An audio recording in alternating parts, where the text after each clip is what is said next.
विनोद जब उस एड्रेस पर जाता है, वहाँ के मकान मालिक से मिलता है और कहता है रोज आखिर कहाँ है, वो 5 दिन से ड्यूटी पर नहीं आ रही है और बिना बताए चली गई। उसका मकान मालिक कहता है कौन रोज? रोज नाम की लड़की यहाँ तो कोई नहीं रहती है।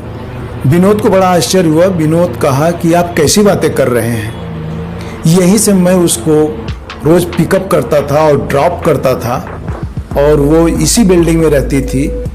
आप कैसी बातें कर रहे हैं कि रोज यहाँ नहीं रहती है? लेकिन मकान मालिक विनोद को बताता है कि यही सच्चाई है, रोज नाम की लड़की यहाँ कोई नहीं रहती है। हाँ, 8 साल पहले रोज नाम की लड़की मेरे यहाँ रहा करती थी, लेकिन उसको मरे हुए तो 8 साल गुजर गए। यह सुनकर विनोद के पैरों तले जमीन खिसक गई। विनोद बिना कुछ आगे बातें किए हुए उल्टे पांव फिर चला आता है और अपने ऑफिस में कहता है कि रोज नाम की लड़की वहां पर नहीं रहती है और जो रोज वहां पर रहती थी वो 8 साल पहले ही मर चुकी है। फ्रेंड्स, ऑफिस वाले पुलिस में इसकी सूचना देते हैं। पुलिस जब इस बात को गहराई से छानबीन करती है तो पता चलता है कि यही सच्चाई है। जो रोज उस बीपीओ में ड्यूटी करती थी, काम किया करती थी विनोद के साथ में और विनोद की क्लोज फ्रेंड्स थी, उसको मरे 8 साल गुजर गए थे।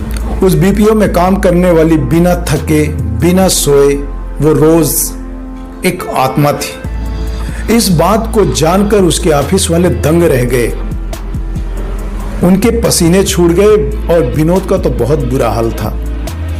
विनोद सोच सोच के पागल हुए जा रहा था कि आखिर जो रोज इतना क्लोज मेरा फ्रेंड थी वह एक आत्मा थी।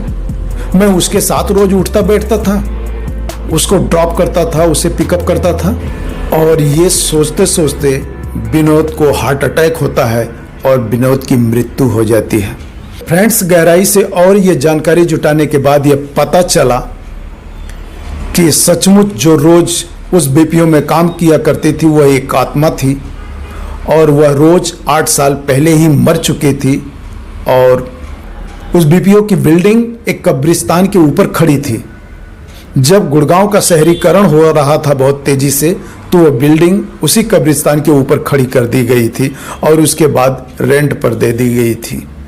फ्रेंड्स, जब ये जानकारी निकल कर बाहर आई तो उस बीपीओ में काम करने वाले सभी लोग धीरे धीरे एक एक करके वहाँ से नौकरी छोड़कर भागने लगे थे, क्योंकि उन्हें पता चल चुका था कि उनका बीपीओ ये बिल्डिंग एक कब्रिस्तान के ऊपर खड़ी है। उस बीपीओ में काम करने वाले लोग